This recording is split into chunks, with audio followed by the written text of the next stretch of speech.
General Torre, no? He's not covered by executive privilege unless the president talked to him directly.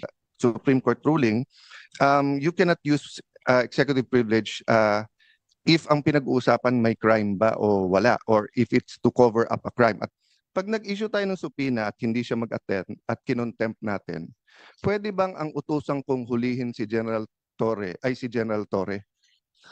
Kasi effective, no? Ngayon, sa araw na ito, palibasa nga hindi nagsiputan, halos lahat ng mga opisyal, mapipilitan tayo magpa-subpoena na naman, pero kinakailangan natin ang pirma ni Senate President. Ngayon may manifestation rin po si Senator Alan Peter Cayetano.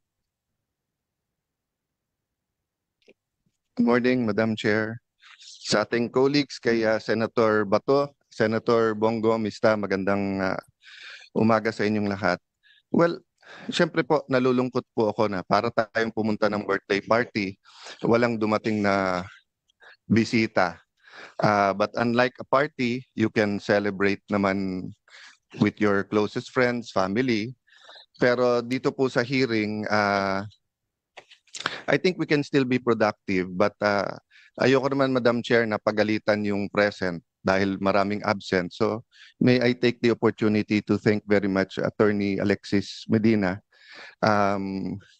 Attorney Santiago, Attorney Bernal. Alam namin na pag ganito kabigat yung issue ay may consequences din yung pagsasalita, may consequences yung pag-a-appear. But Madam Chair, I was, I think, more than kind last hearing in terms of not pressing my questions kapag sinabi nilang sub judice. But just to clarify, well settled na yan, whether sa jurisprudence or sa history ng Senate, na mere filing of a case or mere pendency of the case does not stop the hearing, nor is it a reason for them not to discuss. In fact, pagka yung executive department, matetest pa nga yung consistency na kung ang sasabihin nila dito at sasabihin nila dun sa korte ay pareho. Yung sub judice rule kasi, and correct me later on, Attorney Medina, kung mali, it's really more of to protect the integrity of the court and the fairness para hindi dinidiscuss yung case, para hindi sila ma-pressure.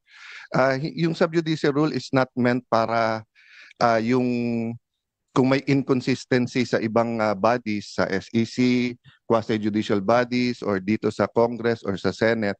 Kasi kung yun po ang kaso, di lahat ng ginagawa ng mga COM ngayon, ng mga TRICOM, QUADCOM, ang kailangan lang gawin ng witnesses nila ay mag-file ng kaso against themselves. Tigil na yung hearing, no? Number two, there are many points regarding other guests, for example, General Torre, no?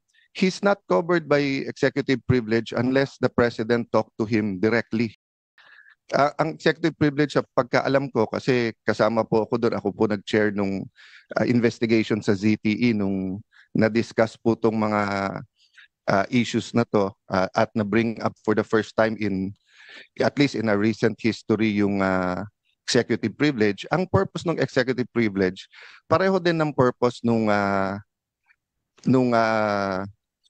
privilege na binibigay, for example, sa journalist, that hindi nila kailangan sabihin kung sino ang kanilang source, or kaya mag-asawa, or yung doktor at pasyente, or abogado at saka kliyente. Ang purpose kasi nun, the client and the lawyer can freely discuss.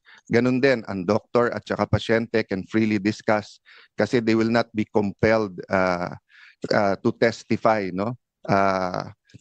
Against his client, against doctor. Pero lahat yan meron ding isa pong exception, no? For example, sa doctor, if iaminin sa kanya that a crime is about to happen sa United States, then they are required to say that. So ganun din po dito sa executive privilege. Malinaw sa Supreme Court ruling, you cannot use executive privilege if ang pinag-uusapan may crime ba o wala, or if it's to cover up a crime. At this point, we're not saying there is a crime to cover up, but I will bring up that point right now. So ma'am, of course, under your leadership, and syempre may emotions naman talaga, si Senator Bongo last time, kayo po, Ako, try ko lang pigilan. Talagang bantay na bantay ako ng asawa ko na huwag uminit ulo last hearing, no? Kausap ko rin ng Senate President na let's check the facts, apply the issues, wag mo nang banat ng banat kasi nga baka hindi natin nakita yung buong video. So having said that, I think lahat naman na himasmasan, lahat naman po tayo ay nakapag-reflect. So I was reflecting on, and ma'am, pwede ba after this just to show a short video ni General Torre? Kasi ito ma'am, Republic Act number 7438, an act defining certain rights of a person arrested, detained, or under custodial investigation, as well as the duties of the arresting, detaining, and investigating officers, and providing penalties for the violation thereof. May I also,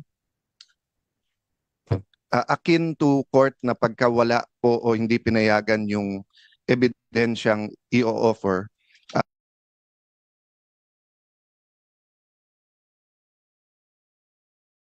dito i-proffer. No? So wala sila, pero hindi ibig sabihin hindi ko pwedeng ilagay sa record yung tanong at baka sa media nila sagutin, baka dito later on. Ang linaw po kasi dito, nakalagay po dito. Okay lang kay Senator Cayetano kasi may chronological Okay, presentation one line tayo. lang. At saka si Senator Bato gustong pag-usapan din yung arrest. Sige ma'am. I'll leave just this one line lang para lang hindi mabitin yung train of thought, no. Nakalagay kasi dito, any person arrested or detained under custodial investigation shall be allowed visits by conferences or any member of his immediate family or any medical doctor or priest or religious minister chosen by him or by any member of his immediate family or by his counsel. Okay, hindi ko nahabaan kasi nga ma'am, I'll follow your advice. Ma'am, may penalty po to. Ang penalty nito, any person who obstructs, prevents, or prohibits any lawyer, any member of the immediate family or person arrested, detained, or under custodial investigation, or any medical doctor or priest or minister by his counsel from visiting and conferring privately chosen by him or by any member of his immediate family with him, or from examining and treating him. Ma'am, by his choice at any time, I'll go back to the title at saka dun sa nakalagay. Nakalagay dito, hindi lang custodial investigation basta arrest or detained. So he was arrested and detained. So even if magdebate tayo na custodial investigation ba yun o hindi, no? So ma'am, ang ano po dito, ang penalty is imprisonment of not less than 4 years nor more than 6 years and a fine of 4,000 pesos. So ang question ko, meron na bang report dito sa arrest at kinasuhan ba si General Torre? Last question, ma'am. Tuwing magpapa-aresto lately, parang ang pinaka-effective si General Torre, di ba? So nung pina-aresto si Pastor Kibuloy, grabe yung mga nangyari at ginawa, di ba? Nung pina-aresto po si President Duterte, yun naman pinag-uusapan natin, nakita naman natin. Nung nag-hearing po ako tungkol sa tulay na sa Isabela na gumiba, hindi po nag-a-attend si Secretary Bonoan. Sinabi ko lang, kailangan ko pa bang i-designate si General Torre para kunin si Secretary? The next time, nag-attend na siya. So ito, tanong ko ma'am, pag nag-issue tayo ng subpoena at hindi siya mag-attend at kinontempt natin, pwede bang ang utusang kong hulihin si General Torre ay si General Torre? Kasi effective, no? Dinadaan ko lang sa biro, but I think of all his interviews and sa nangyari, this is my last point, ma'am. I'll submit to all my other colleagues. This is my point lang, ma'am. Nanunood kasi yung buong PNP. Nanunood yung mga teachers ng constitutional law, mga estudyante. Nanunood ang mga estudyante ng criminology. And di ba sabi nga nila, yung bata, hindi mo pwedeng turuan sa salita. Natututo yung bata sa gawa. So ganun din sa gobyerno natin. Pag sinabi nung mayor, no corruption, pero corrupt siya, ang dating sa mga department head, pwede mag-corrupt. Di ba? Pag sinabi ng COMELEC officer sa isang probinsya, no cheating, pero pinayagan niya yung cheating or vote buying, ang papakinggan ng tao, hindi yung salita, yung gawa eh. So kung mali yung pagka-aresto, nangangamba ako na especially sa lugar na walang internet, walang cellphone, baka ito yung masunod eh. Humihingi sila ng counsel nila o doktor tapos hindi pagbibigyan, no?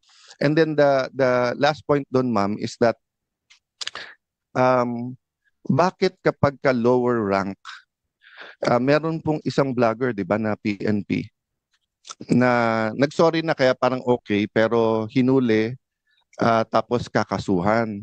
I understand that at magandang rule yon na pagka ikaw ay sundalo o pulis ay hindi ka basta pwedeng hindi ka pwedeng partisan, di ba? Pangalawa, kailangan bantayan mo sinasabi mo. But I'll give you two examples, ma'am. Bakit po si General Torre, kung ano-ano sinasabi sa kung ano-anong interview, hindi naman napapagalitan? So ang dating po sa lower rank, bawal partisan kung kalaban. Kung kakampi yung sinabi mo, pwede. I'll go to a non-partisan issue.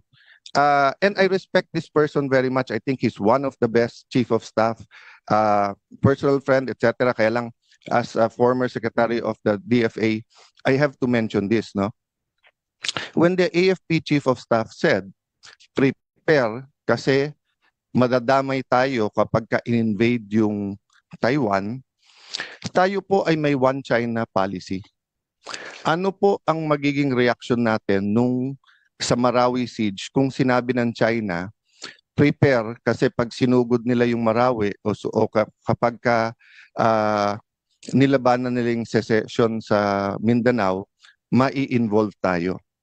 Magre-react din yung foreign affairs natin, hindi ba? Kasi nga may one China policy tayo. Don't get me wrong, ha? Ayaw natin ng gulo sa Taiwan.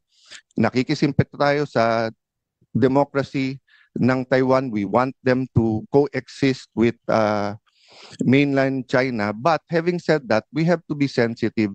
So the right person to speak is either the DFA or the presidential spokesperson, hindi po sundalo or police, no? So I'll stop there, ma'am. Pero sana nga consistent tayo para hindi nalilito yung mga kawani ng gobyerno kung ano talaga ang tama at ano yung mali. Thank you, Madam Chair. Maraming salamat, Senator Cayetano. Maliwanag na maliwanag ang inyong pag-unawa at pagbabalangkas nung subjudice pati yung executive privilege kasi naging cabinet member nga kayo at talagang may limitasyon yon.